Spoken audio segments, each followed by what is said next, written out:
甜品店，到这儿干嘛？对，西东，怎么回事？没事儿，吃个甜品啊。不是，你一大早把我跟树峰哥叫去，就为了请我们吃甜品啊？错啊，不是请，是付钱吃甜品。还有，顺便去招揽客人，打杂。不是哥，你天天日理万机，忙忙叨叨的啊！你做义工就做义工吧，你别拉着我跟树峰哥我。什么加上你们俩啊？是只有你是主角，啊，在那，发挥你的阳光魅力，把客人招进来。招进来。不是，那我去招揽生意，那树峰哥干嘛？树峰结婚了，干这事不合适。我们俩在这吃东西，你干活，请坐。哎，好。不是哥，那我有事儿，我先走了。你要走了，那太可惜喽。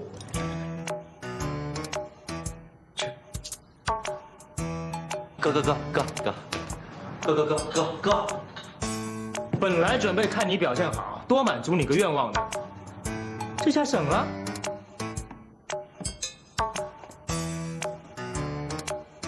此话当真？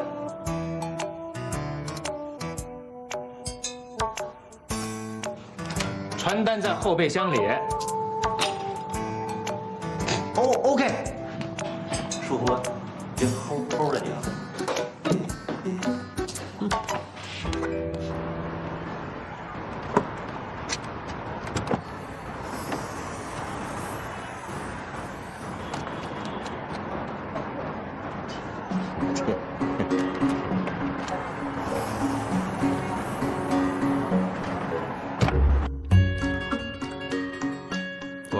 这甜品店什么来头啊？能请得动你亲自上阵？没什么来头，就我一直找的那个人开的。你找到他了？什么时候的事情啊？你不告诉我？其实我也找了他好几年了，算是机缘巧合吧。知道他也来了上海，还在这开了甜品店。那他人呢？住院了。那你还在这儿干嘛？你还不去看看他？我去过了。还是一个人呢？哎，等一下，那现在谁在照顾他？刘玲。他在这里做兼职。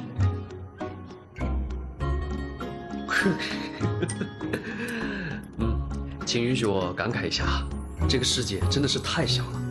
你跟他，缘分呐！跟他是一见面就掐，什么缘分？孽缘吧。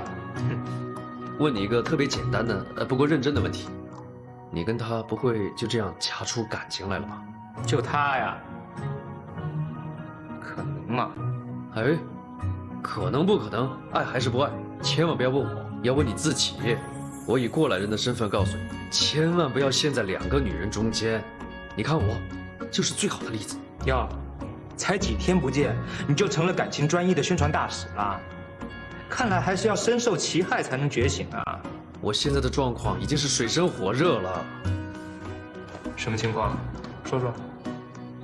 还有什么情况？左右为难呢？有你说那么简单吗？不然呢？你肯定有事瞒着我。你不会想脚踏两条船吧？这么简单啊？如果能踩得稳的话，我倒想试一下。左边踩一个快艇，右边踩一个游轮，我一脚踩上去，还没站稳，哐当就掉水里了。你不错啊，你又能左拥右抱，还能诗情画意的。得了，你别再跟我提那事儿了。我每天用我坚强的意志力告诉我自己，我看不到他，我看不到他，他不在，他不在，没事没事。有用吗？嘿，你不提的话还蛮管用的。提什么呢？我好像听见有人说，这脚踩两只船，谁呀？树峰哥，你啊？谁让你自己进来的？客人呢？不是，坐着说话不腰疼。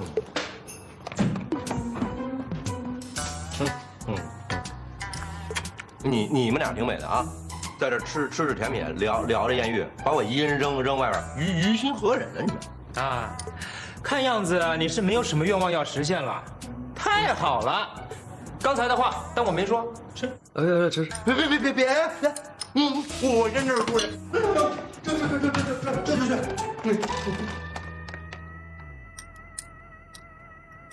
西诺，你真原谅你爸爸了？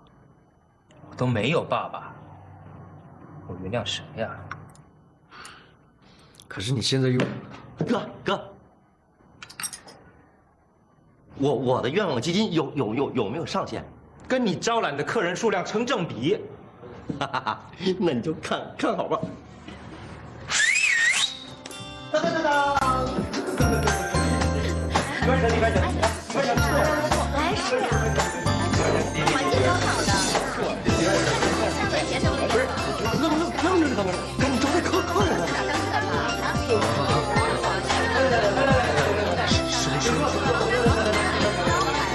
哎，你坐啊。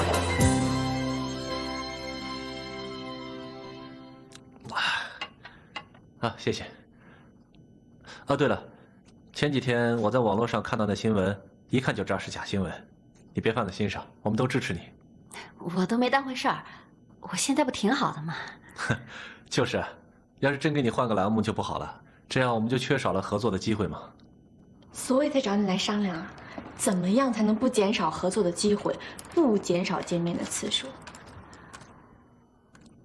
好好表现有加分。办法是人想的嘛，我一定会争取帮苏月的忙。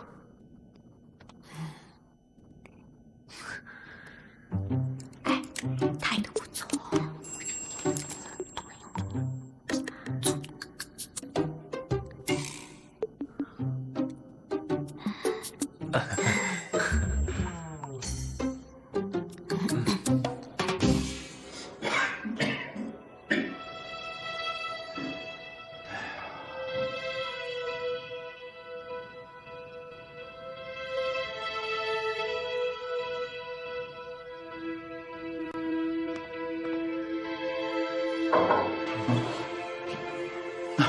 是你呀，小伙子，你今天怎么来了？好点了吧？哟，本来就不是什么大病。刘玲应该告诉过你，这是这2天天明天的收入，还有钥匙。你看我一住医院了，倒是麻烦你了，不好意思了。以后有病就早点治疗，就不至于会这样了。哎呀，到底是老了我，身体也娇贵起来了。如果没什么事儿，我就先走了。那好，谢谢你还亲自跑一趟。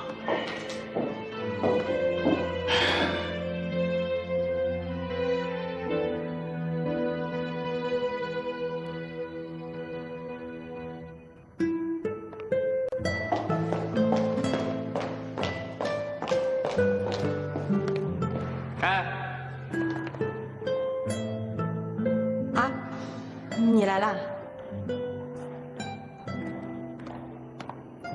干嘛不接我电话？你打电话给我了吗？我怎么没看见呀？我最近不是一直忙着搬家吗？啊，搬家就不能接电话了？这理由真的很奇怪。奇怪吗？哦，在奇怪人的眼中看什么都很奇怪。你如果没什么别的事儿，我先走了。你真是在躲我啊？哎，我干嘛要躲你？有必要躲你吗？李叔等我着急了，我要进去了。站住！话都还没说完呢。我都帮李叔看了2天的店了，你是不是该对我有所表示啊？有所表示？我该怎么表示啊？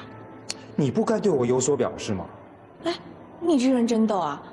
我让你给李叔看店，那是为了你好，是想让你跟李叔多接触接触，你应该感谢我。莫名其妙。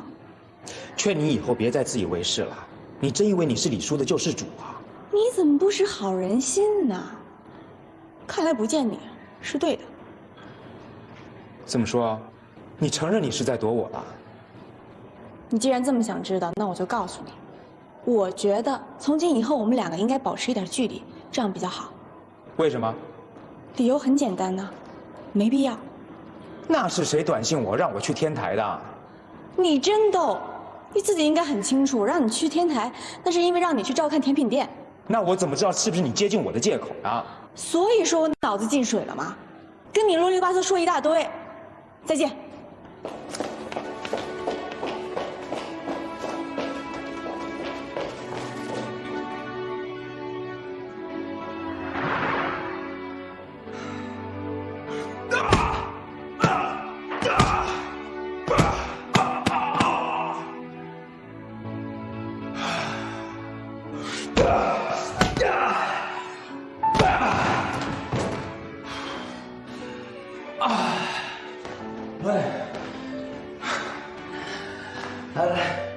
坐啊！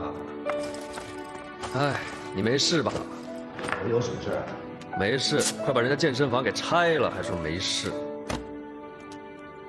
来吧，喝口水吧。谢谢。兄弟，你该不会是因为刘琳吧？谁因为他呀？哎，你说他是不是脑子有问题啊？啊，他真以为我爱上他了？打电话也不接，去个医院还偷偷摸摸的，谁想遇到他？你呀，每一句都是他，还说不是因为他。不过说实话，我也很久没看你发这么大脾气了。不说我了，你呢？我没什么好说的，你都知道的。哎，我只希望我的麻烦可以快点过去。啊，对了，有东西送你。什么呀？去韩国的双人套票。双人套票？你找谁去啊？管你找谁去啊，反正你身边女人那么多。啊，说实话，你最近有点反常。我？哪反常了？就是没女人在你身边啊。我不是没有，我是都改后半夜了。真的假的？你都不告诉我，什么人啊？不够兄弟！我跟你开玩笑的。哎，不过自从你闪完了婚，夜生活就再也看不到你的影子了。每天按时准点回家，在家庭怀抱里自甘满足，过得特别幸福吧？你觉得呢？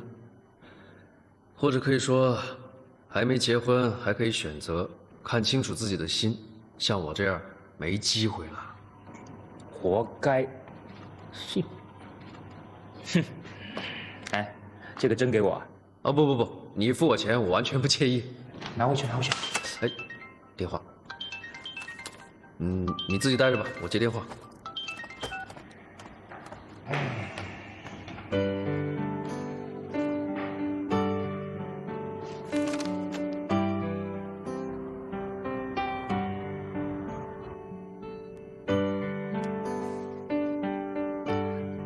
老公，你吃。你不用给我了，你给我水果，我也不会赞成的。为什么呀？不就是租个房子吗？哎呀，老婆，哪有这么便宜的事情啊？就租个房子就给30%的股份，凭什么？脑子有问题啊？200多万投资投进去了，还差一点点房租吗？你说因为什么？那是因为人家老板对我嫂子有兴趣，管着吗？我没有问你，别胡说八道啊！我就是觉得一下给你砸头上了，他不会坑我们的，一点风险都没有。老公，你怕什么呀？一点风险都没有？你以为西餐厅这么好做啊？你现在要做的是餐饮行业，你做过吗？你有经验吗？啊？我问你，上海门面房房租多少钱1平米，知道吗？开个西餐厅最起码200平，找一个好一点的地段，第一期的租金押金，我估计没有50万下不来。50万呢，不是风险吗？哎呦，不会我可以学嘛，什么事情都是有第一次的，我不去试，我哪知道我行不行啊？而且人家也说了，江湖险恶，不行就撤。要实在不行就散伙呗，散伙按投资比例来说，我也能分到30%，那没有50万也有40万，不会亏钱的。你还30%？你这租个房子，破产了，凭什么人家给你30%啊？30%是白纸黑字写在合约里的，人家说了，不管我以什么方式出，最后他都得付钱。人家合伙还有拿干股的，那叫治理股，1分钱不出，最后还会分钱。哎，丁娟啊，这种事情呢，我觉得你比较聪明，帮我讲两句，降降温。哎，你们俩的事儿我不掺和啊，别找我。老公，你就帮帮我吧，我好不容易有那么一点点的上进心，这么好个机会，既浪漫又高雅，既有情调还能赚钱，还可以每天给你送牛排回来，你就帮帮我吧。哎呀！哎，好了，考虑一下。真好。大气儿，写的怎么样啦？正在罗列罪状中。这么慢啊？你写个检讨书至于这么费劲吗？小时候的书看着是白读了。我正在努力的想，我仔细的想，我最后一次写检讨书时候的状态。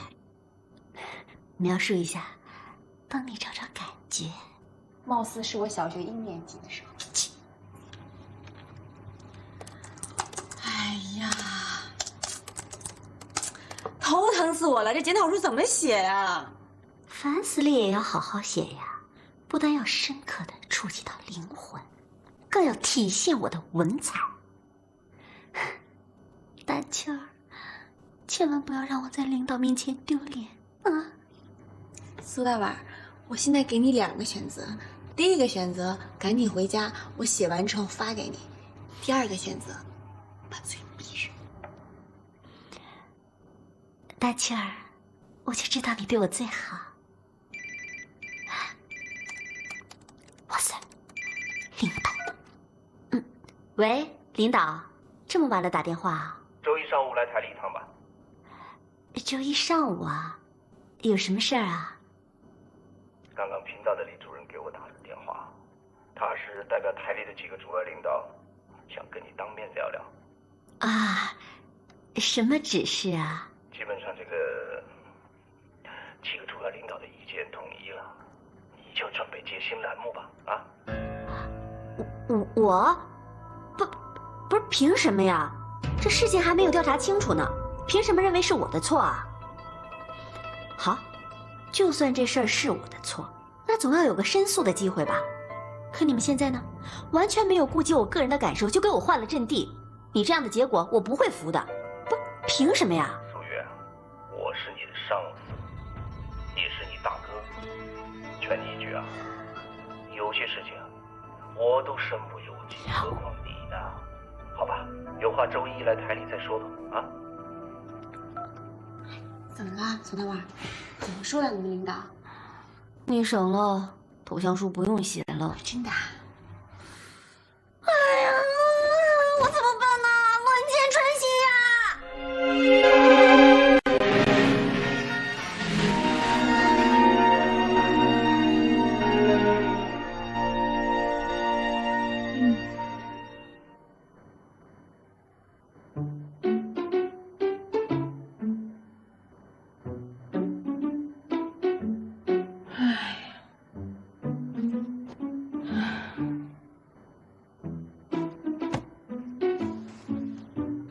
你怎么起那么早？哎呀，你练什么功呢？大早上起来？思考。你在思考什么呢？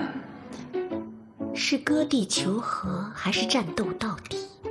委曲求全，还是犯上作乱？结果呢？宁战死沙场，誓不举白旗。你战斗数值得达到7000，我对你是无比的佩服。哎，《孙子兵法》36计，我就不信了，我还找不到一个绝地反击的奇谋妙计。哎呦，月儿，听我一句劝好不好？啊，你真的没有必要凡事这么较真儿。你想想，就算你现在退一步，你也比我们这种普通人要高端很多了。知足者常乐。不对啊，我跟你讲，如果这是冲锋陷阵，倒在敌人的炮火下，我死而无憾。可这算什么呀？啊，被自己人就给枪决了。我苏月是那么好欺负的吗？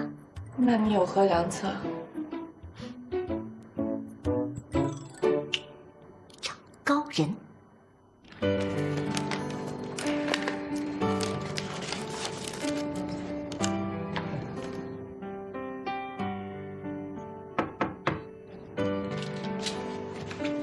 进来。陆总，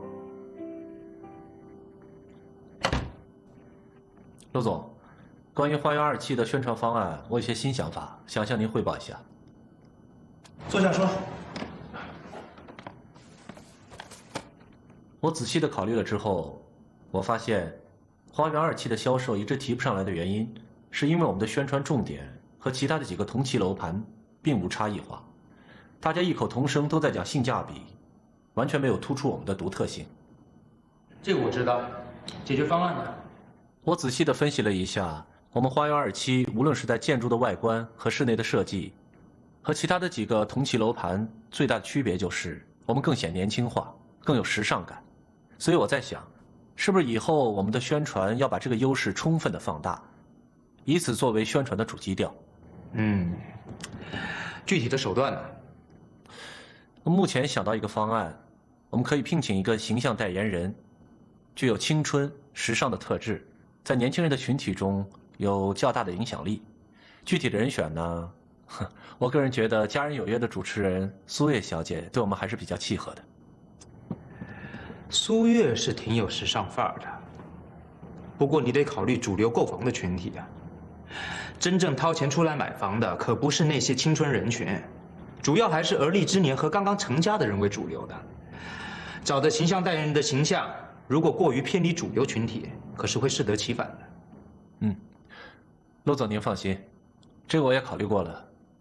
我们对苏月完全不必有这个担心，因为她是婚恋节目的主持人，正好适合这个婚房群体。也有一定的道理，我会考虑一下。陆总，这是按照我刚才的思路做的一份详细的宣传企划书，您看看。好。哎，对了，吴昕那的方案有思路了吗？哦，现在这个案子我已经交给刘玲，她正在做。刘玲？他一个新来的员工，你把这么重要的事交给他，能行吗？陆总您放心，我觉得他对宣传企划这方面还是蛮有感觉的。我主要是想要借助他这个半外行的状态，看能不能挖出一些超出常规、剑走偏锋的点子。在必要的时候，我会安排其他的同事连同我一起介入进去。那行，先去忙吧。是。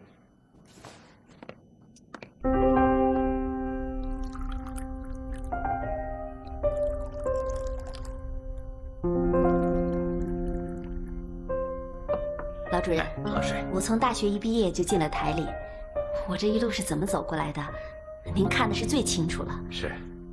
我知道您一向都很器重我，但这一次我是真的没辙了，您一定要帮帮我。哎呀，这一次啊，这个事出的呢，影响确实太大了，不给你点教训，实在是说不过去啊。老主任，这个道理我都懂，可也用不着这么大动作吧？写检查、受处分，这个我都可以认。可就这样把我从《家人有约》上撤下来，我心里不服气。老主任，您一定要帮帮我，我不是非赖着家人不走，就算是要走，也不能这个时候啊！我不想在哪里摔倒，就在哪里趴下。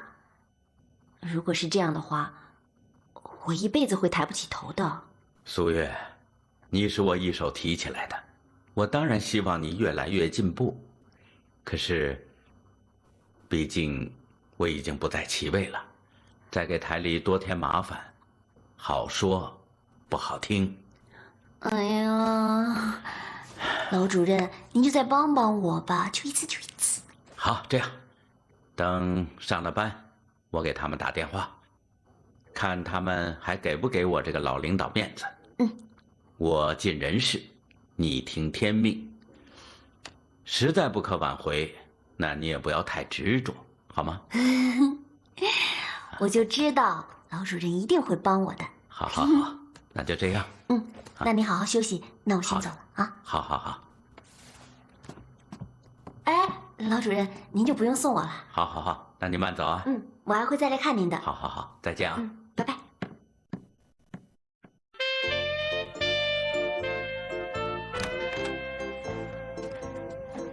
老公，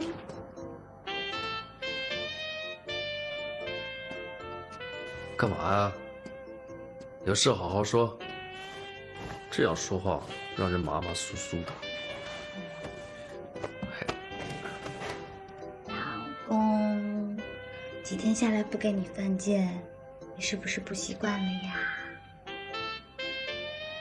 哎，你等一下，以我的经验判断，你已经到色诱的阶段了，接下来不会有什么好事。好了，别酝酿了，有事就说吧。是有那么一丢丢的小事儿，比如说给你钱开餐厅了，那不是小事。你怎么这样啊？你老婆现在遇到困难，需要老公大人的帮助。哎呀，老婆，我不是不帮你，不过50万呐，那不是小数目，你没听过吗？越有钱的人越缺钱。我这边公司的资金原本就很紧张，我又接了一个新的案子，我还要去银行贷款呢，又抽出50万。不是更紧张吗？我拿这些钱又不是吃喝玩乐，是干正经事儿。老公，等我赚了钱，我养你，给你分担压力。哎，可是你这个事情呢，是不会赚钱的，100%赔下去。我做生意这么多年的经验告诉我，没有天上掉馅饼的，这是真理。不是告诉你了，你租个房子，凭什么人家给你30%的股份？有2个解释：一，他脑子有问题；二，他另有心机，挖了个坑等着埋你呢。老公，你心里怎么这么阴暗啊？我跟他无冤无仇的，他挖什么坑啊？我没有阴暗呐。那你告诉我，他不认识你，为什么把便宜往你身上推？因为我人好呗，值得信任呗。你说这个话，你自己相信吗？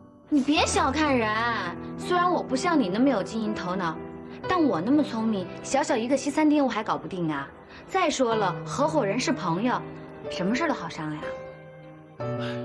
就是你这句话证明你不会做生意。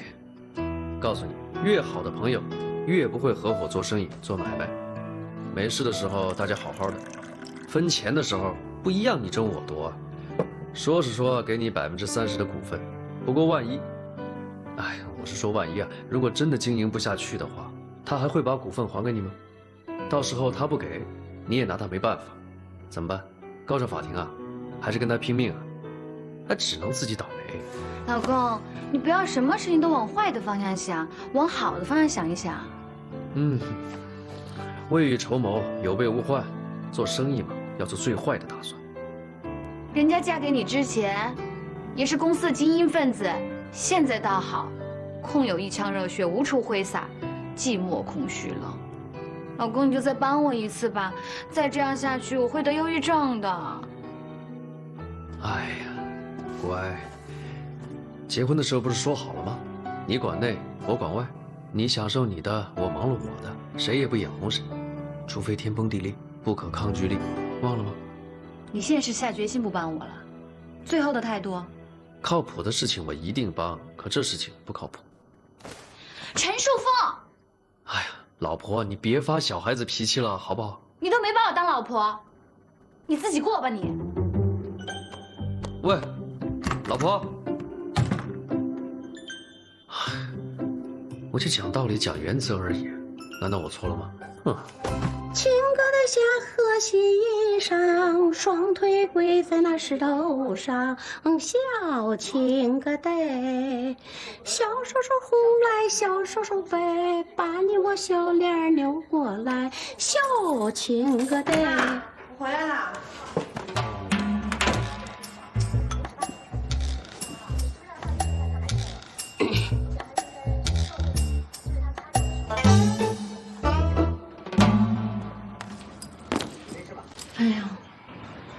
哎呦，妈！哎呦，妈浑身疼啊！哎呦，哎呦，哪儿疼啊？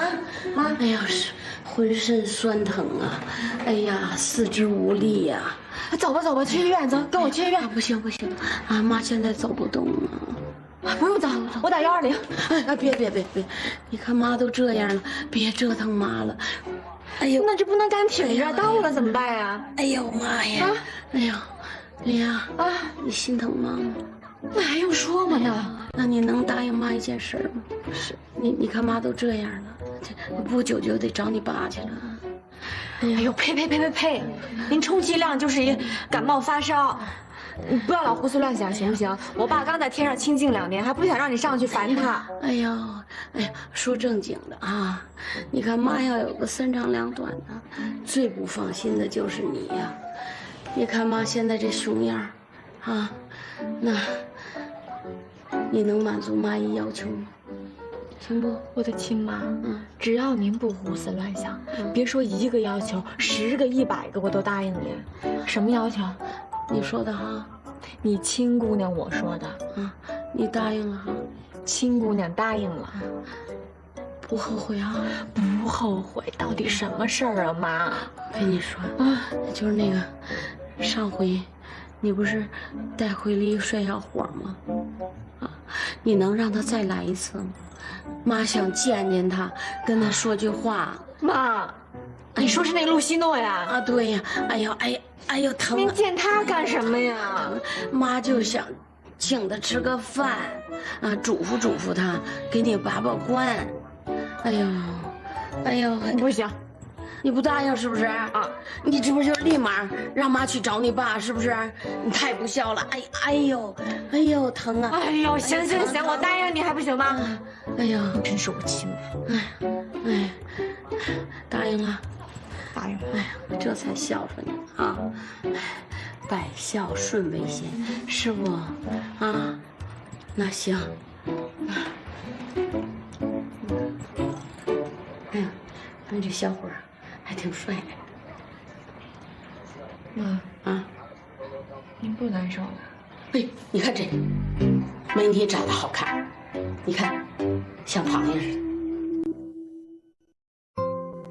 老主任，打心底说我也不希望把苏月调离家人有余。我是个制片人，我当然希望有一个好的主持人撑着台面了。可我说了不算上面商量好的事情，你说我要硬顶着不放人，我哪敢干那么大逆不道的事儿这个呀，你不用担心，我会跟他们打声招呼的。人都有犯错误的时候，还是要给机会的嘛。何况苏月的能力，大家都是有目共睹的。既然他现在不想离开，我们做领导的也要讲点人情味嘛。在考虑大局的同时，也要顾及个人的感受，是吧？老主任你这么说我就放心了只要上面不强压着放人，我一定不让苏月走。那就好，记住，你和苏月在我的眼里都是自己人，在这种时候，自己人要帮助自己人。这我知道，我一定会为他争取的。好，那就这样。老主任再见。好了，老主任传话过来了，你找了个好靠山。领导，我这可不是故意针对您啊，冤假错案总要有个说理的地方，对吧？你是不是跟我置气？这都没用。我早就说过了，我本来就不愿意你走，可这由不得我呀，我又不是没有为你争取过，是吗？我知道，您一向都很照顾我。不过这个事儿我实话实说，虽然老主任是传话过来了，但能不能过了这一关还真不好说。你知道我们频道的人事关系有多复杂？上面那几位不一定都能给老领导面子，只要有一个是反对一切，你就甭想回到家人舞台上，没那么简单。那您说该怎么办？真不想放过你的，你怎么着都没用。其实这个事儿，我想啊，你就缺一个合理的理由。这想干点工作怎么就这么难啊？您说，我要找个什么理由去？哎，这个你别问我啊，问我也不知道。老主人和我能为你做的可都做了，接下来就看你自己了。只要你能拿出过硬的理由来，我就能为你死扛到底。了解，谢谢领导。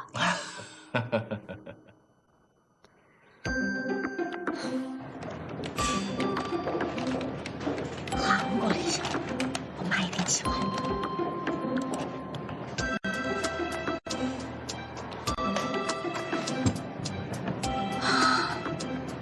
贵，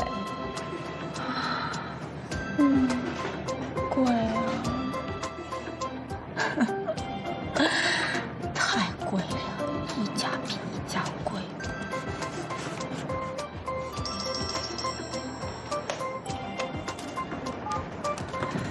苏大腕，亲爱的大庆儿，事情进行的怎么样了？我正在网上给我妈查韩国游，怎么都这么贵啊？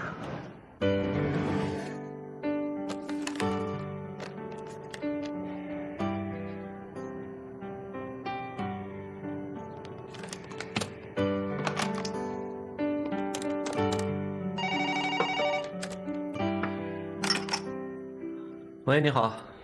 你们部门那个刘琳跟苏月挺熟的，对吧？好，她们是好姐妹。是这样的，我想请她去找苏月谈谈，看她那个代言费是多少，能不能给个面子，便宜一点。当然，咱们公司也不差那点钱，不过能省则省，是吧？没问题，我马上去安排。啊，陆总，还有什么事吗？是这样的，你觉得我需要亲自去吗？好，陆总不用了。这种小事儿怎么能让您亲自出马呢？我去就行了。没事的，还是我自己去吧。陆总，这种小事儿绝对不能让您亲自去。您不用客气，我去就行了啊。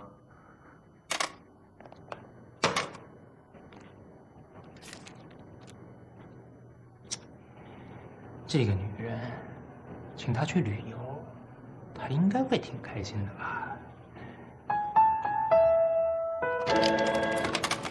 喂。刘琳，进来一下。啊，好。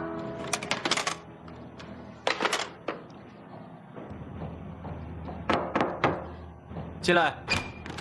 经理，你找我啊？来，坐。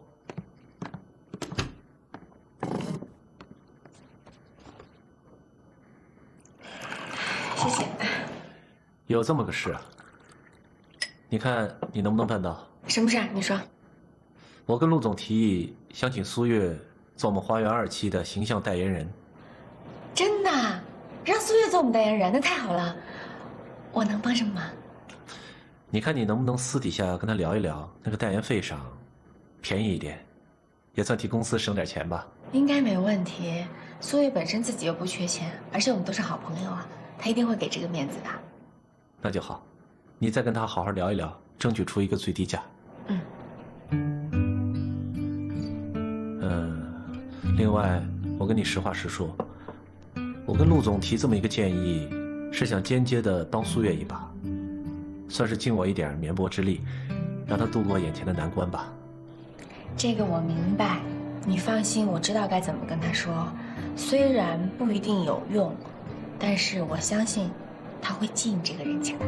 哦，不是，你不要误会啊，我并不希望你告诉苏月这个事情是我一手促成的。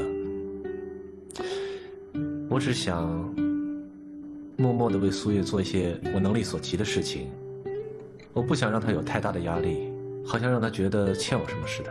哎呀，你干嘛要这样啊？又不是你的错，你喜欢他，这有什么错呀？你为什么一定要掖着藏着呀？你放心，我觉得这件事情上，应该可以在他心里面给你加分。这我知道，但是我知道自己很普通，配不上苏月，所以我不想惹她不开心。只要她好就好，我默默的受一点暗恋的苦也是值得的。你能别这么说吗？这么酸我都听不下去了。你不好意思是吧？行，我帮你说，可以了吧？